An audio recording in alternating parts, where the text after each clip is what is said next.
High Level is a full CRM and marketing platform, and I've used some of the best in the SaaS industry.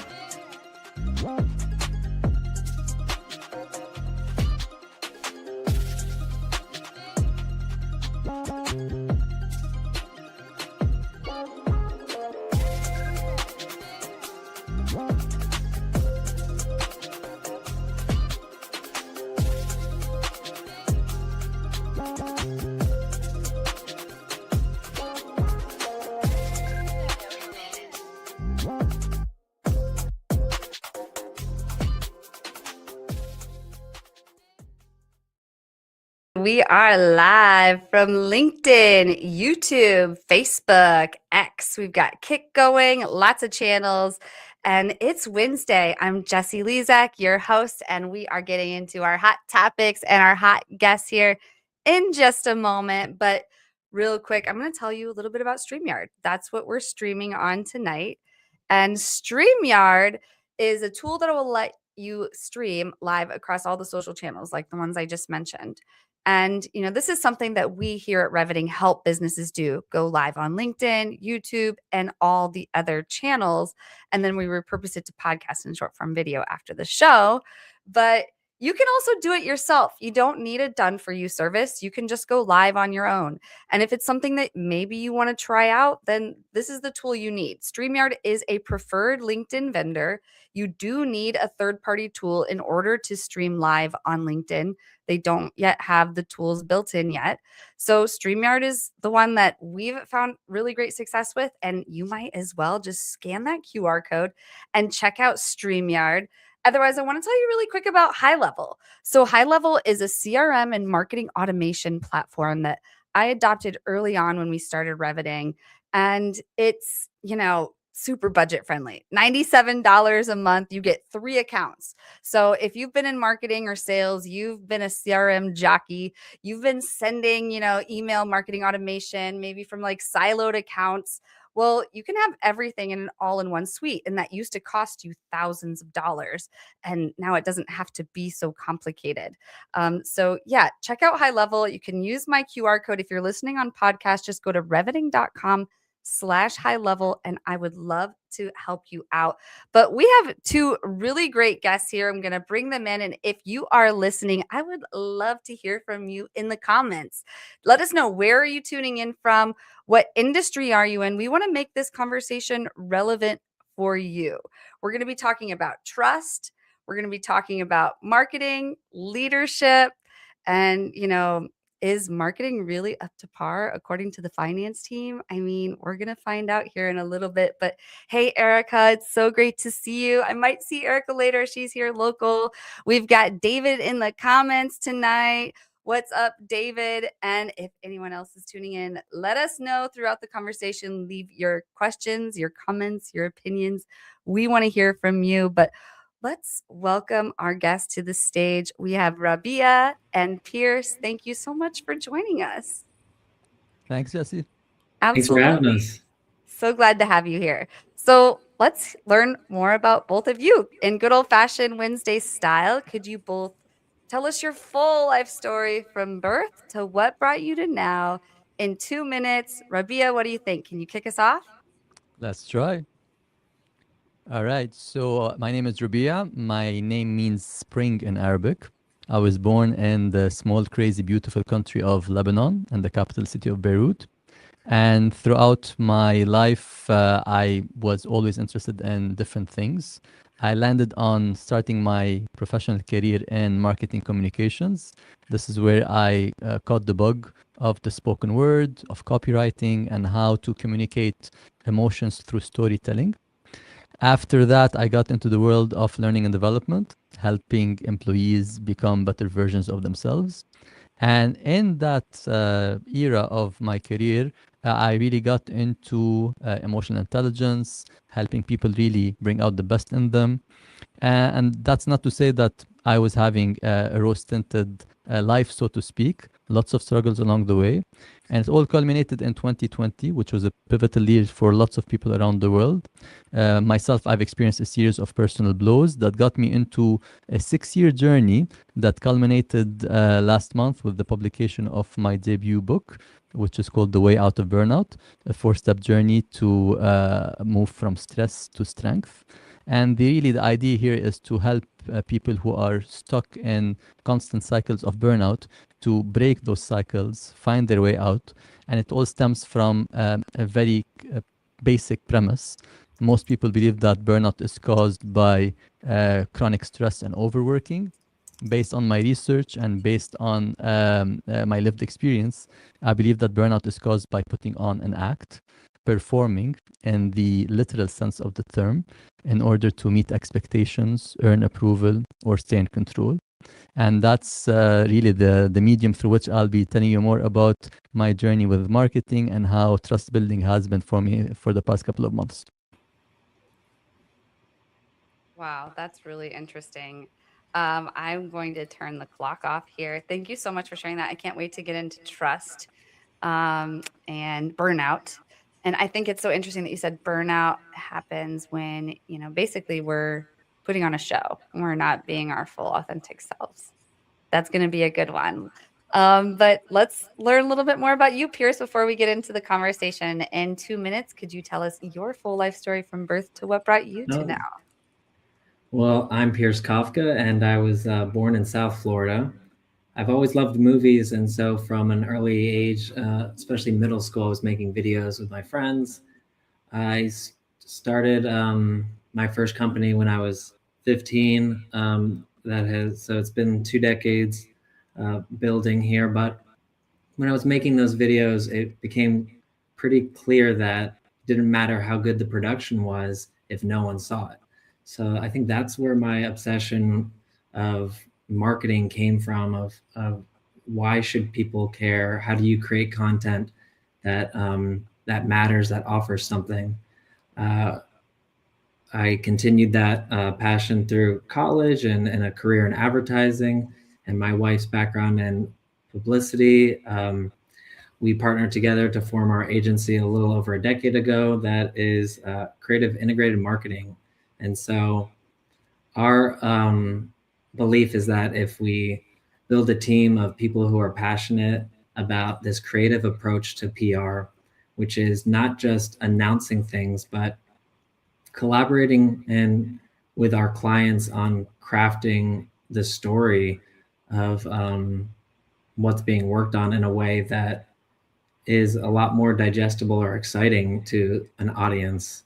And so we're having a lot of fun with that, with our team, and excited to be here today to chat, especially about what it takes to create content with the team at this pace and not burn out. So I think it's a great triangle we have here to start a discussion. Yeah, definitely.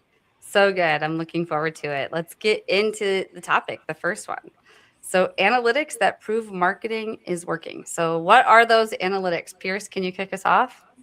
Yeah, I think analytics are great. Hard data, UMVs, impressions, likes. They can all accumulate specifically like when you're doing advertising to see what is the value of my dollar very specifically.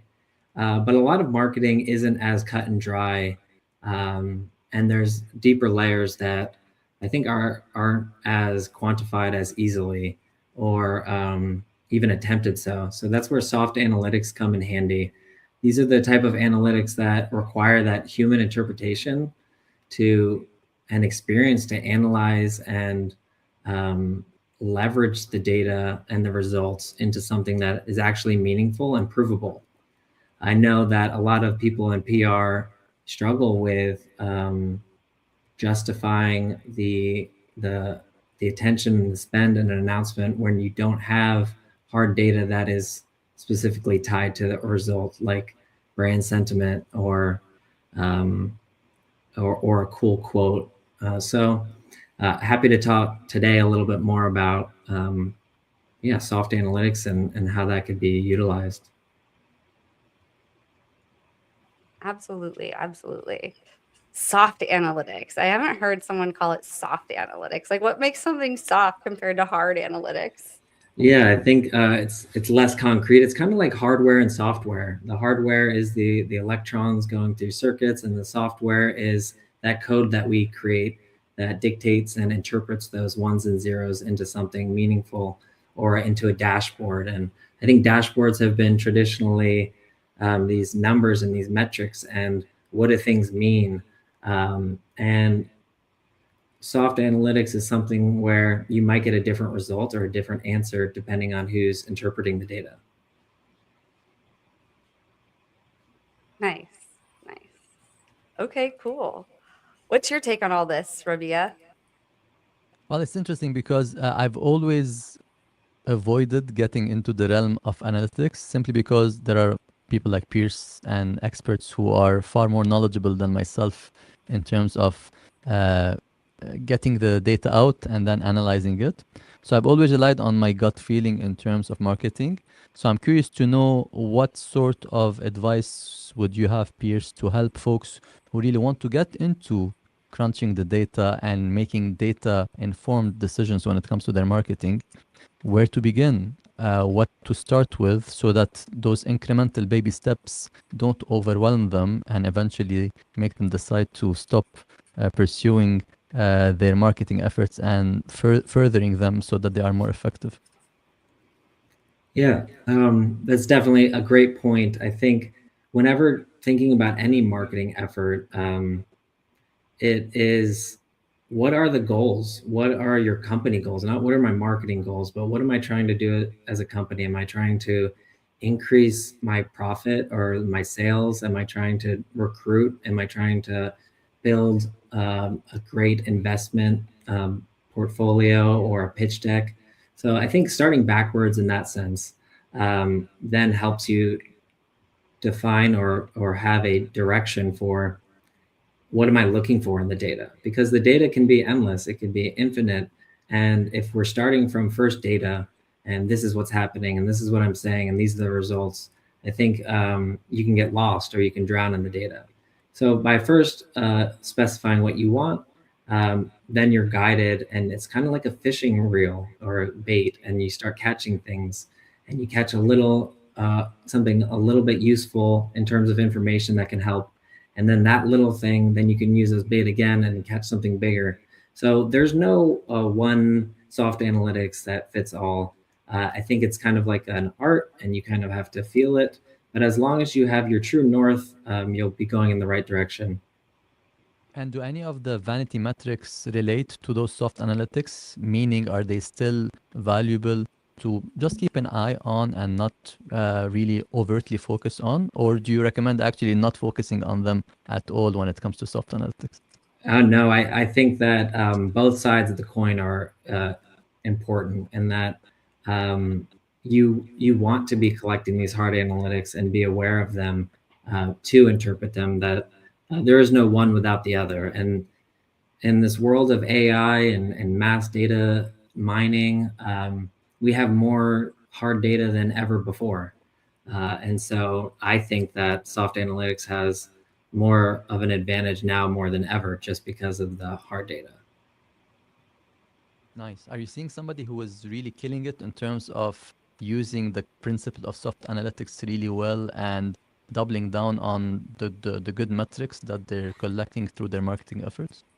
Yeah, I think marketing has many different tools in the toolbox of what you can do to get the word out of what you're trying to say and what you're trying to offer. And in advertising, you're paying specifically for specific results. I'm going to get this many views or this many. This is how much a click costs. And in public relations or earned media, journalists and media talking about you and your product, there isn't a specific number. So depending on how you frame what you're trying to do and what you're trying to say, for a fraction of the cost of advertising, you can get a much larger return with PR.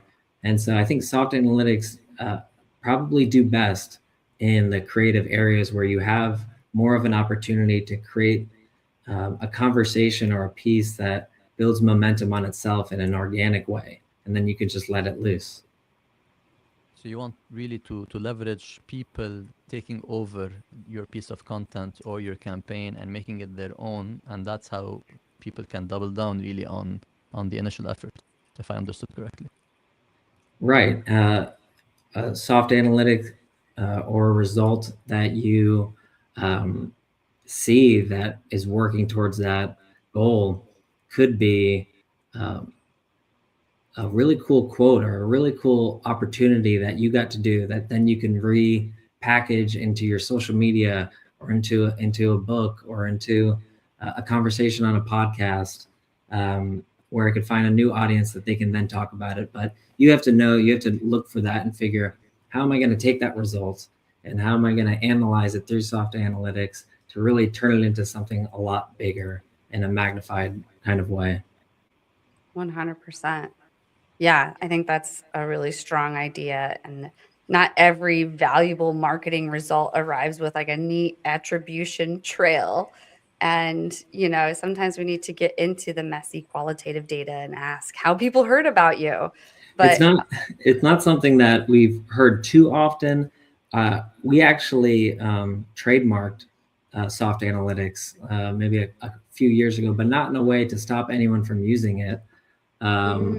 Just wanting to establish it into the marketing vernacular, and so that everyone could use it. There's so many different ways that it can be interpreted, and I just think that it's something that we're going towards in the future, and I just want to be part of it. soft analytics. Well, there you have it, everyone. Just curious from people in the comments, what do you all think about soft analytics? What do you call it? Have you called it something different? But to wrap up this topic, analytics that prove marketing is working, what would be your actionable advice that people can take away from this and maybe implement even tomorrow?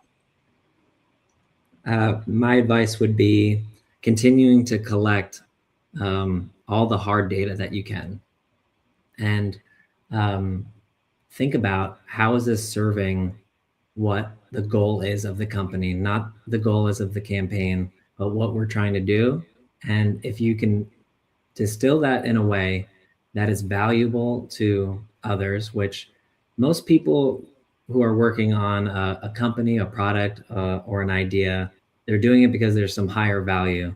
And if you can get in touch with whatever that reason was that you created the company or you created the product, then that's the exact place that you'll find the value of hard analytics and the audience and what they're looking and interested in seeing. And that's where the true results are. And that's where you can utilize soft analytics to highlight that for your audience. Definitely. Good stuff. All right. Well, let's transition into building trust before chasing more reach.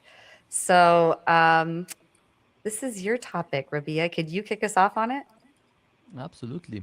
So, like I said in my introduction, I'm coming here today as a newfound author who has published a book. But the book writing journey has been a year in the making, and it was basically successive chapters, pun intended, in terms of coming about publishing the book eventually. And originally, it all started with coming up with the idea of the book, which was based on my lived experience. But then talking about the message of the book and building that starter dough of an audience early on in the writing journey, even while I was still in the brainstorming stages of the book writing process.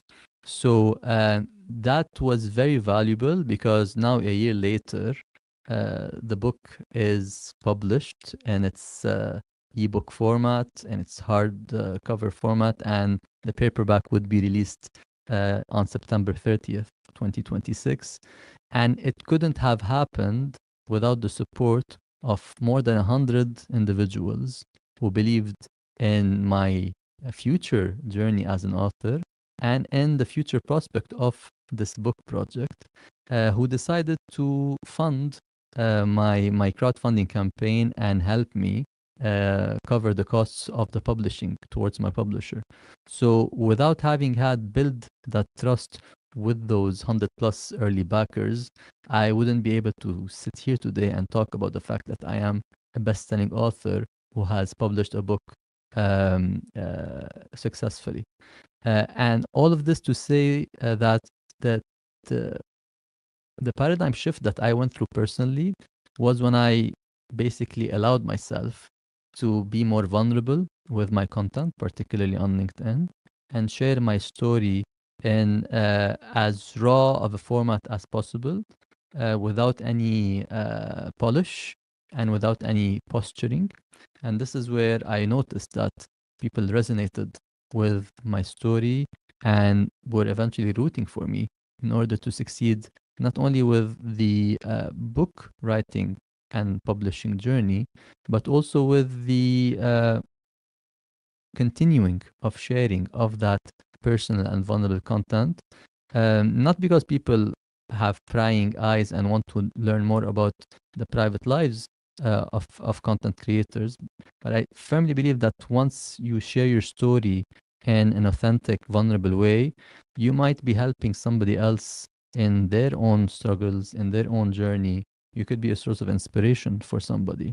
And to think that I've spent so much time shielding myself, my real self, from the content that I'm putting out there might have ironically contributed to the multiple bouts of burnout that I personally went through before writing the book and coming up with this burnout recovery and prevention framework that I talk about more in the book. So it's been a fantastic journey. And every time I remember one aspect of it, I remember the importance really of building that trust with the audience, no matter how small it is, because that trust is like the starting fire that can really make it into a really really big tidal wave of support, and it feels very heartwarming. I love that. How did you involve your audience early on, and like your audience, like to change the book itself? Because you were So talking a little bit earlier about, getting feedback from your audience. yeah, absolutely. From the beginning, I've involved my audience in every step of the way. So this is what I'm doing right now, or I'm facing the blank page syndrome, and I'm having a hard time coming up with this next milestone that my publisher is asking me about. So really lifting the veil of every simple step of the process, and eventually that led to them asking me, "We want to know more about the journey." So I ended up starting a newsletter where I really tell them about the process of writing a book because, funnily enough, writing a book is probably one of the most popular personal goals that a lot of people put for themselves, but a very small minority actually reaches the finish line. So the mere fact that you've actually reached a point where you have a published book is going to raise the curiosity of lots of folks, whether they are your hardcore backers or people who are just learning about you as an individual. So the idea of sharing about the process has turned to be effective because, for example, my audience helped me with choosing the cover design direction for the book.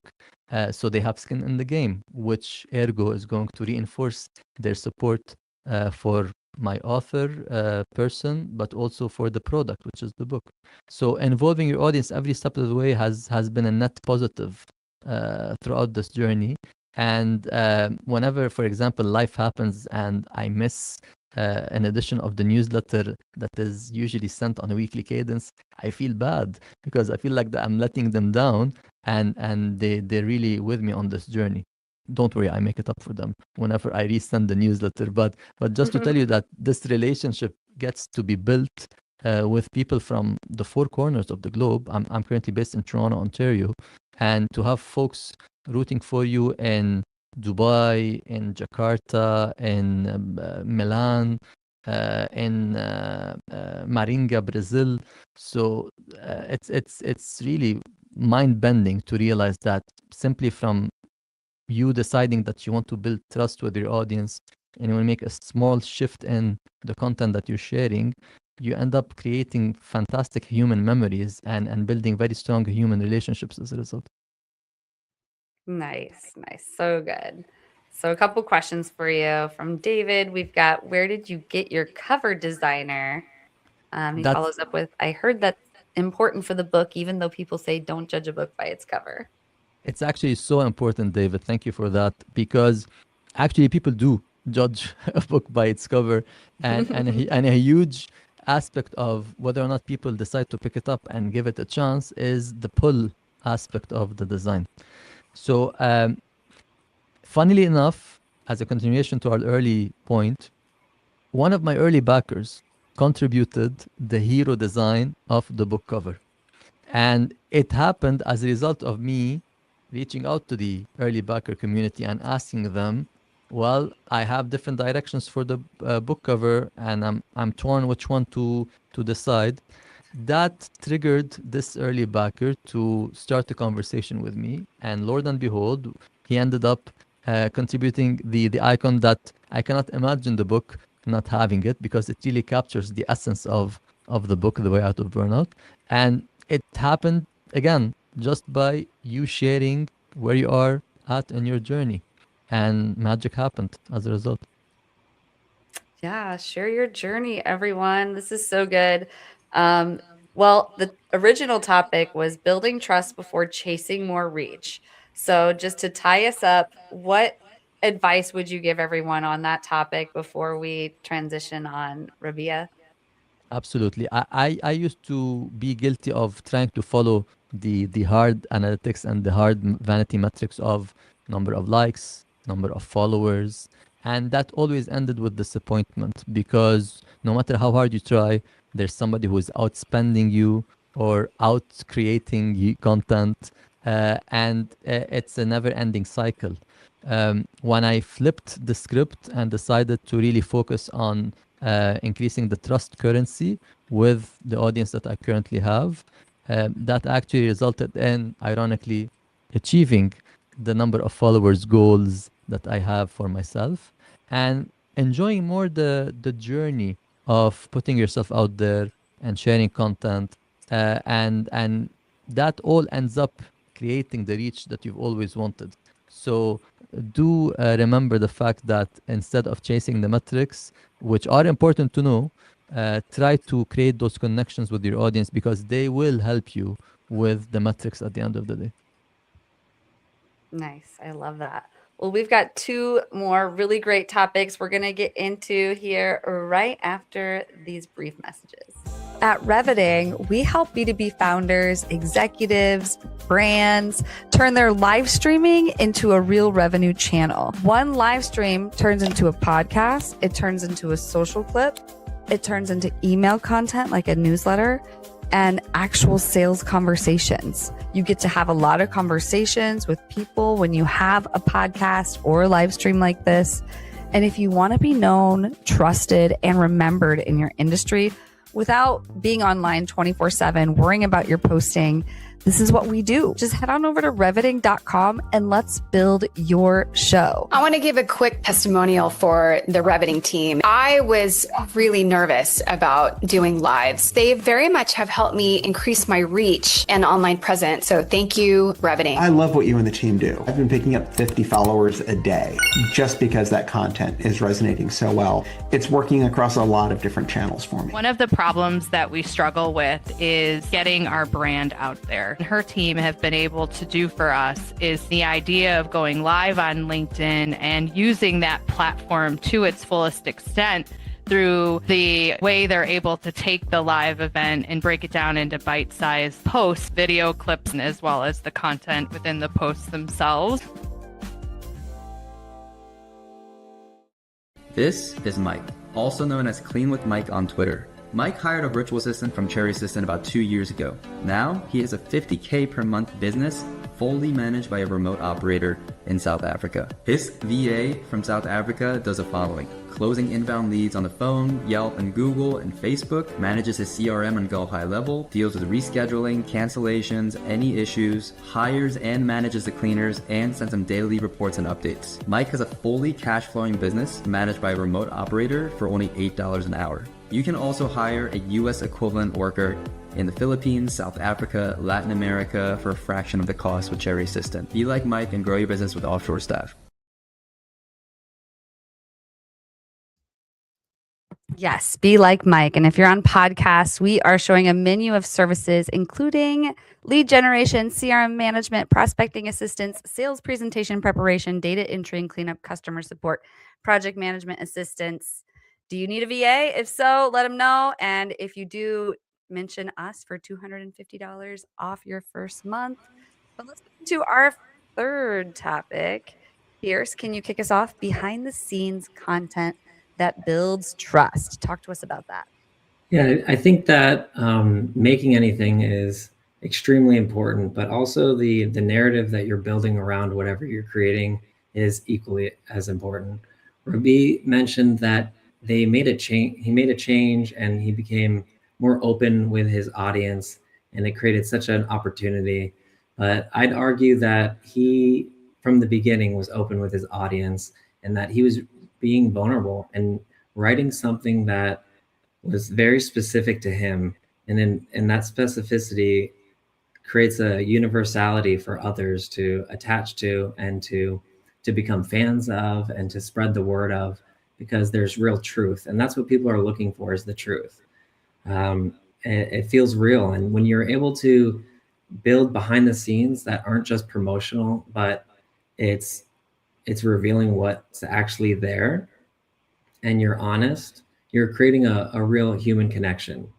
And that's, especially nowadays, that's what we're looking for, and that's what we gravitate towards. So whenever you're thinking about whatever you're working on, I'd argue that it's just as important to think about how are we capturing the creating of this so that we can package it and present it in an authentic way of what it actually is. Because sometimes the final product, you can't see it like a book. You can't read it. You need to understand who Van Gogh was to understand a little bit how special the paintings were. Yeah, definitely. That's really good. Human connection is so important these days. Everyone talks about it, but it's especially with AI and everyone being online and everyone's so isolated. But yeah, I don't know. What's your take on all this, Rabia? It's interesting when you think about it at the core, what do we all want? We all want to be seen, and we all want to be remembered. And one manifestation of that is the content that we put out there. And when we think about behind the scenes content, it's very important right now from a marketing perspective, because the AI slop that is surrounding us is making us even more cynical when it comes to anything that is advertised, anything that is promoted. So when you actually lift the veil and share something behind the scenes, that adds to your authenticity factor, and it's going to render you more trustworthy, simply because people are not only seeing the shiny product or service that is under very good lighting and very well polished. They're actually seeing the messy middle part. They're seeing the struggling beginnings. And they've been with you long enough on the journey to actually realize that you're worth not only their money, but even more importantly, their time. And this is something that is a very important commodity in general, and let alone these days. Coming back to the designer who contributed the hero visual of the cover of my book, part of the reason why he felt compelled to do so is that he was following my journey over several years. And he literally texted me and told me that your journey is real, and what you are doing and what you're contributing is actually relatable.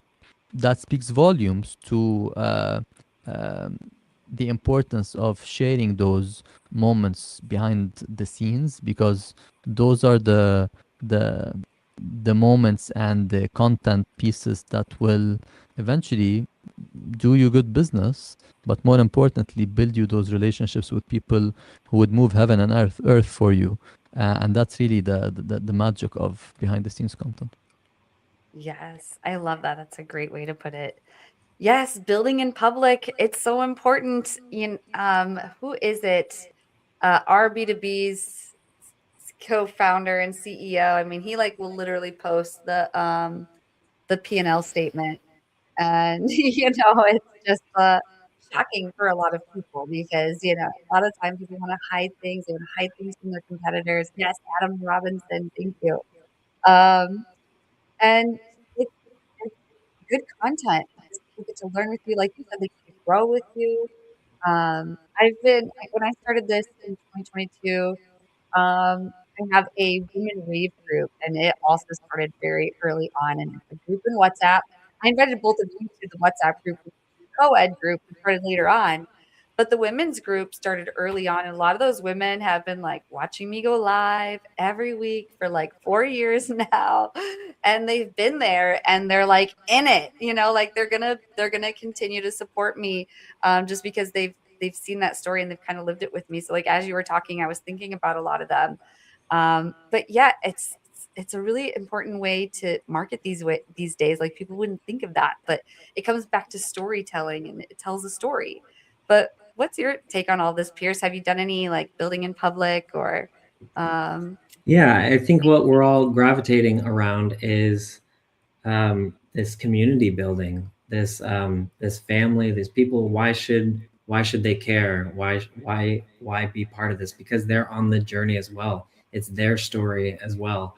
And if you're ruthlessly honest and then you're giving them access that only a friend or family would have, then what you'll get in return is friend and family.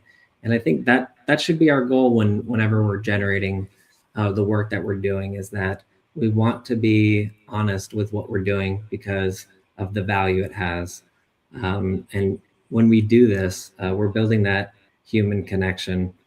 The story is there. It's beginning, middle, and end. And I think to do great behind the scenes, to do great community building, you do have to be aware of that narrative, that it's not just pointing a camera at something interesting. Any great documentary that we've seen, it's because the documentarian behind there knows how to frame the shot to express and show what the true intention is. And so any advice I would have is for people to team up with a filmmaker or a behind the scenes photographer who is in sync with what this goal is, or what the mission is, what we're trying to say. It makes it a lot easier to capture, a lot less footage you have to go through, and you're able to get things up a lot sooner to your audience. Yes, absolutely. Such a good topic. Well, let's transition on to our fourth topic. Stop marketing resilience. Start changing leadership. What exactly does that mean, Rabia? So if you're in for a hot take, this is the hot take of the evening that I'm going to present to you now. The whole premise of the book is based on the fact that burnout is not caused by overworking. It's really caused by the act that we put out there into the world, and this cognitive dissonance between who we are as individuals and the versions of ourselves that we showcase to the world. Now, when you think about the corporate world, especially after the COVID pandemic, burnout really became part of the conversation. And the solution that a lot of companies have adopted was really resources and well-being initiatives to help their workforce develop their resilience, become more prone to work-life balance, and all of that. My issue with that is that companies believe that employees are only responsible of their well-being, whereas in reality, the corporate structure sometimes and the way we operate in the workplace is systemically leading to people falling into the traps of burnout and sometimes not being able to leave it. So rather than us promoting resilience as a virtue and promoting those well-being programs, kind of like a do-it-yourself approach for employees who are having a hard time to pull themselves out of their own bootstraps and find their way out of burnout, I'm calling for leaders in the corporate sphere to actually build their self-awareness and really do the inner work in order for them to showcase a more vulnerable, more authentic side of themselves to their workforce. Because ironically, this is how they're going to create this psychological safety in the workplace that will allow employees to admit that they are burned out and to actually discuss the root causes for their burnout. Because sometimes it might be the topical reasons pertaining to time management, productivity, being stretched into the role, but more often than not, it's really something that it's much deeper, and it requires this collective effort in the workplace, both on behalf of the employee and on behalf of their leadership, to really have that honest conversation about burnout. That's what I'm hoping that my body of work and my book is going to kickstart as conversations around workplaces around the world. Such an important topic right now, burnout.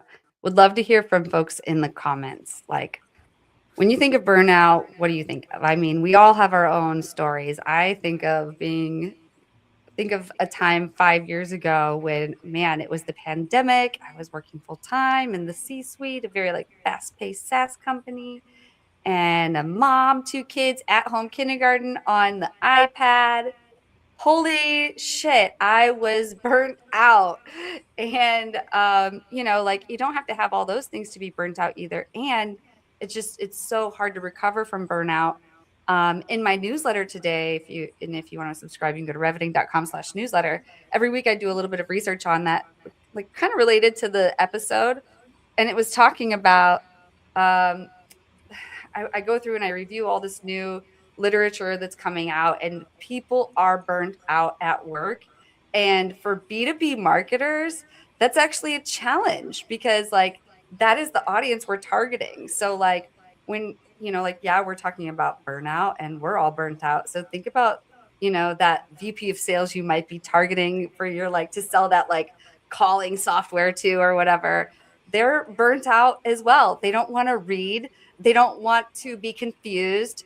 They just want something that helps them do their job and do it faster. But yeah, I want to hear from people in the comments. Like, what are your stories of being burnt out? Is there anyone here watching? I see there's 5 people outside of LinkedIn. I'm not looking at LinkedIn right now.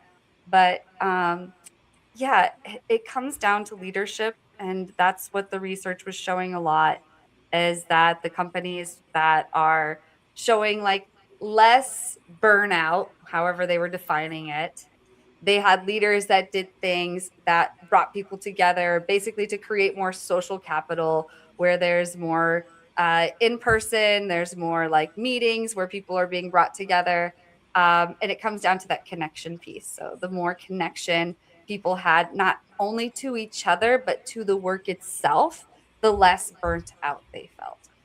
So take that for what it's worth. But anything, I see you nodding here, Pierce. What are your thoughts on all this? Oh, well, I think that you made a great point about the in-person, and it's interesting how many stories you hear of during the pandemic burnout. And it's something that, I've always thought about and I've experienced around the pandemic time too. I think that what it boiled down to, and I loved hearing both your guys' perspective, is the work that we have is infinite and it's reoccurring. And there's this mentality of we have to get our whole to-do list done instead of coming to terms with, the prioritizing. But I've also found that there's a lot less burnout when the focus is on enjoying the process. How can I take this process of this infinite loop and figure out how to make it more enjoyable? And there's a few different ways. One of those is that in-person collaboration. And I think that's the chemistry of the team that you work with and that you build around you is extremely important or like the chemistry, the biological chemistry that's going inside of you. And as long as you're passionate and you're seeing growth, I think that things are a lot more fun, and I haven't felt or experienced burnout since. So it's definitely a great point to discuss when we're talking about, you know, marketing and the type of work that we do, because it is something that is every single day something new, and it's like sales. It's reaching out to many and hoping for a little bit of a response, and that could be overwhelming or feeling of burnt out after a while. Can I just say that I love the point that you've raised about enjoying the process, Pierce, and it ties nicely to the concept of sticking it out right until the end of the process. You find lots of folks now, they begin something, but they have a hard time finishing it off or ending the journey. I can equate it back to the book writing journey. Why is it that lots of folks do not complete that bucket list item of sorts that they have as a personal goal? Simply because they ironically end up burning out, because they're overwhelmed with the so many different steps and phases they have to go through in order to finish the book. And the prime idea in their mind is, how am I going to finish this book? Which creates this sense of overwhelm and anxiety. Whereas, and thanks to my publisher, I went through this year-long journey where it was cut into different pieces. So we were focusing on every step of the way. And not only was that helpful in terms of productivity to get things done, but also to enjoy every step of the way, from the positioning phase to the content development phase to the revisions to the editing, all the way to the cover design, and now to the launch phase. So this idea of not only, and I'm getting too excited today, the microphone is having a hard time staying still, cutting through this process into several different milestones allows you to increase the enjoyment piece of the process, and eventually enables you to get to that finish line. Yes, get to that finish line, everyone. What is something that everyone out there in the comments has started that you haven't finished, whether it's a book or anything? I mean, what would be your actionable advice here? Really for both of you, like, how do we get people to take action? Because it really is one of those things. It's like, you just got to do it.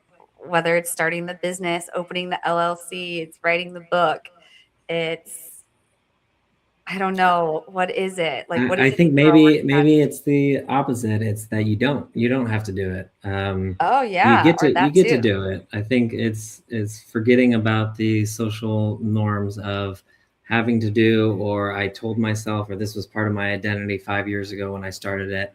Part of the enjoying the process is because this is the process that you find enjoying. And sometimes it's easy to lose sight of that because you're thinking about whatever the end goal is or the deadline or the results may be. But if you can get back in touch with why you started, you might find, and you think creatively about different ways that you can set yourself in the right environment to be able to enjoy the process. It's not supposed to be easy, but it's not supposed to be obviously wrong. And I think like sometimes that the burnout is when we get in the obviously wrong areas. Yeah, I really like that. Like, what can we eliminate to make more room for the good, for the things that we want to work on? Like, just because we started it doesn't mean we have to finish it. Just because you started that business, if you're not enjoying it, maybe you don't have to do it. Or be very careful about what you start. Yeah, super intentional. Which ties Yeah. nicely to the piece on self-awareness that we talked about earlier, right? So you knowing what are your strengths, what are your true passions, what is it that you've always wanted to do or achieve, but you've been kicking the can down the road for whatever reason. Those are usually the indications that only when you're really honest with yourself and spend some time exploring your inner world and really understanding what pushes your buttons, what excites you, it requires time, it requires space. But more importantly, it requires that intention to step into your inner world and start discovering And do you ever notice the people who are really successful or are the best at what they do seem like they're enjoying it? Totally. That's true. Yeah. Totally.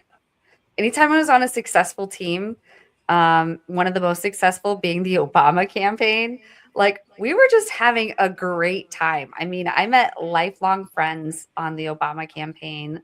Like the girl whose desk was next to mine, like we were in each other's weddings, like we still are in touch these days. Like, yeah, just like lifelong relationships. And like every time we won, even a small win, like we would just celebrate together so big, like we would go out together.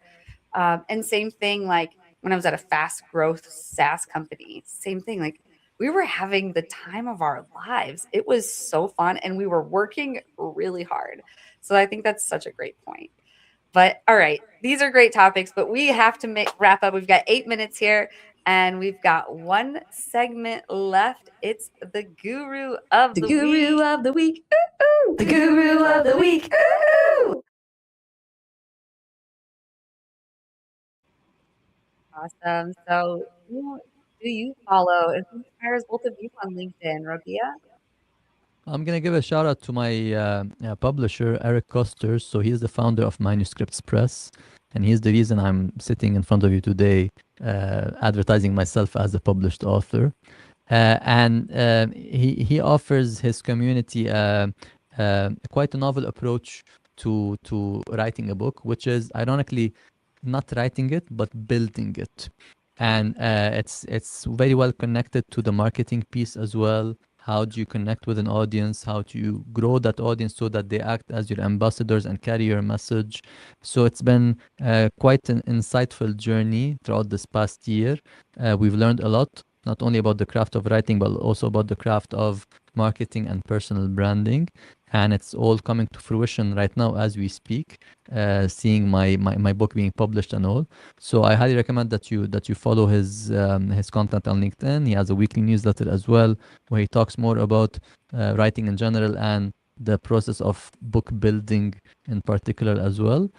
Because I don't know if you've seen on your feeds, but it seems like everybody is writing books these days. So they're definitely onto something there. And if you're considering partnering with someone who could help you achieve that goal, I know for a fact that Eric helped me achieve mine. So I'm very grateful to him.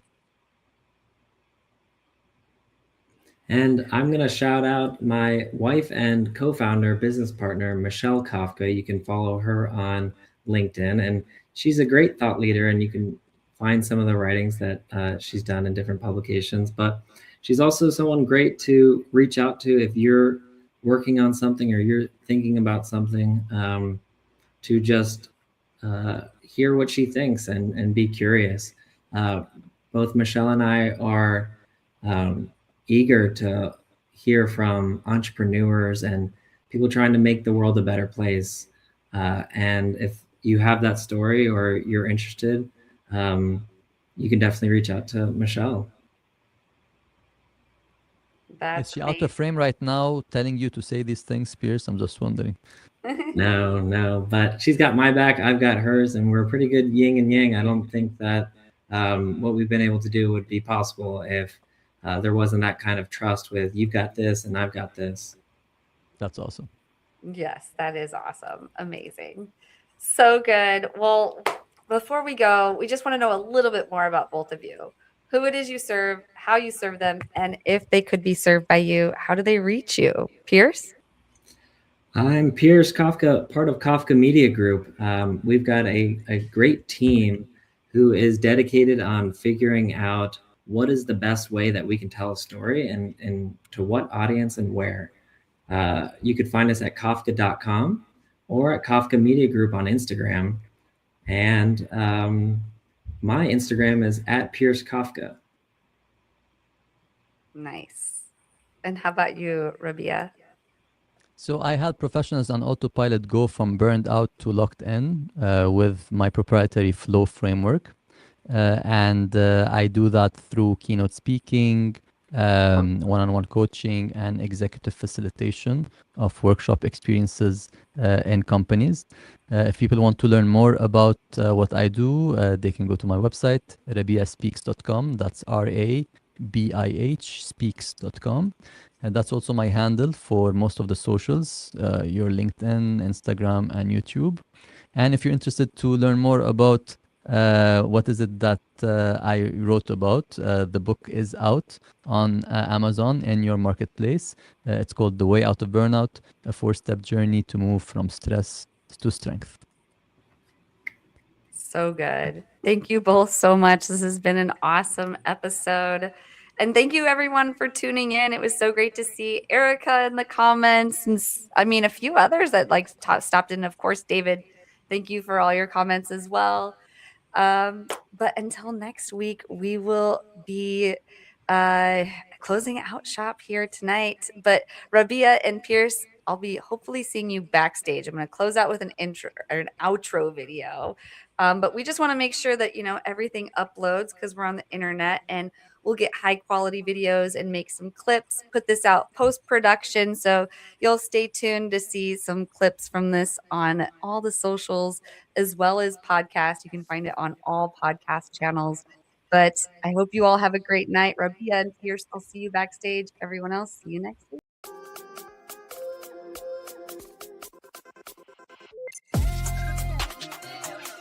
Wow.